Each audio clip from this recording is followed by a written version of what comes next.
Punong-puno na ng mga pasaherong naghihintay ng kanilang biyahe ang Gate 4 ng Parañaque Integrated Terminal Exchange o PTEX para ito sa mga bus na papuntang Bicol.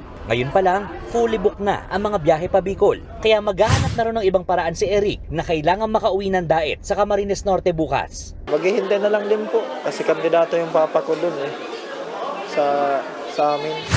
Naubusan na rin ng ticket si Francis na papunta rin sa Camarines Norte. Na siguro tutuloy. Wala na may trabaho pa bukas Ngayong araw, inaasahan ng pagdagsa sa PTEX ng mga pasahero na pauwi sa probinsya para sa barangay at sangguniang kabataan elections at undas sa susunod na linggo. Sa tansya ng PTEX Management, 150,000 hanggang 170,000 ang daily average ng mga pasaherong dadagsa sa terminal simula ngayong araw hanggang sa November 6. Mas mataas ito kumpara sa naitatalang daily average na 110,000 sa mga ordinaryong araw. Mula ngayong araw hanggang sa November 6, 1.6 million passengers ang inaasahang foot traffic ng PTEX Management.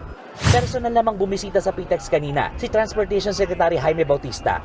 Mas marami tayong aasahan ngayon, no? Lalo na we are recovering from the pandemic, no? And lalo na kung merong mga magagandang pasilidad, no? Ay nainganyo yung ating mga kababayan na magbiyahe.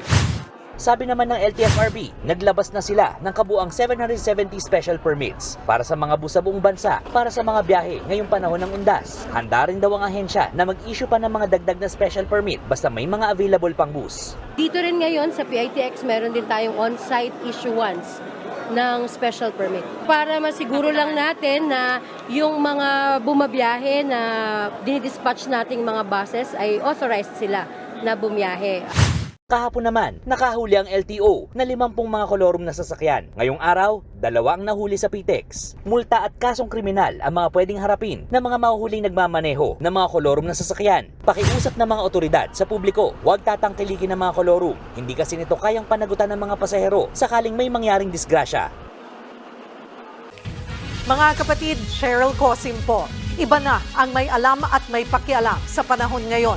Para sa tuloy-tuloy na balitaan sa Frontline, mag-follow at mag-subscribe sa social media pages ng News 5.